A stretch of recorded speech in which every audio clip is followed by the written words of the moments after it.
ನಾವು ಇವತ್ತು Musk melon juice ಮಾಡೋಣ. ಇದೇನಂತ ಗೊತ್ತಾಯ್ತಲ್ವಾ? ಮಸ್ಕ್ ಮೆಲನ್ ಫಸ್ಟ್ ಕಟ್ ಮಾಡಬೇಕು. ಒಂದು ನಿಮಿಷ ಹೇಳಿ, ನೋಡಿ ಕಟ್ ಆಯ್ತು ಹೇಳು. ನೋಡಿ ಈಗ ಕಟ್ ಆಯ್ತು. ನಾನು ಇದನ್ನ ಈ ಜಾರಲ್ಲಿ ಆಡ್ ಮಾಡ್ತೀನಿ. ಈಗ ಇದಕ್ಕೆ ಸಕ್ಕರೆ ಹಾಕು.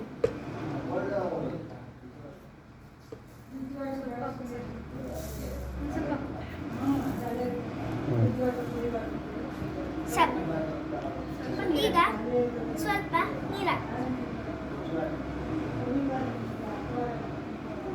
ಮಾಡೋಣ.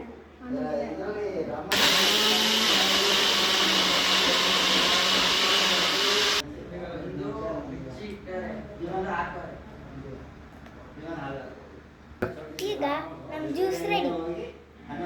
ನೀವು ಮನೆಯಲ್ಲಿ ಸಮ್ಮರಲ್ಲಿ ಫ್ರೆಶ್ ಜ್ಯೂಸ್ ಮಾಡ್ಕೊಂಡು ಕುಡೀರಿ. ಜಂಕ್ ಫುಡ್ ಎಲ್ಲ ತಿನ್ನಕ್ಕೆ ಹೋಗ್ಬೇಡಿ.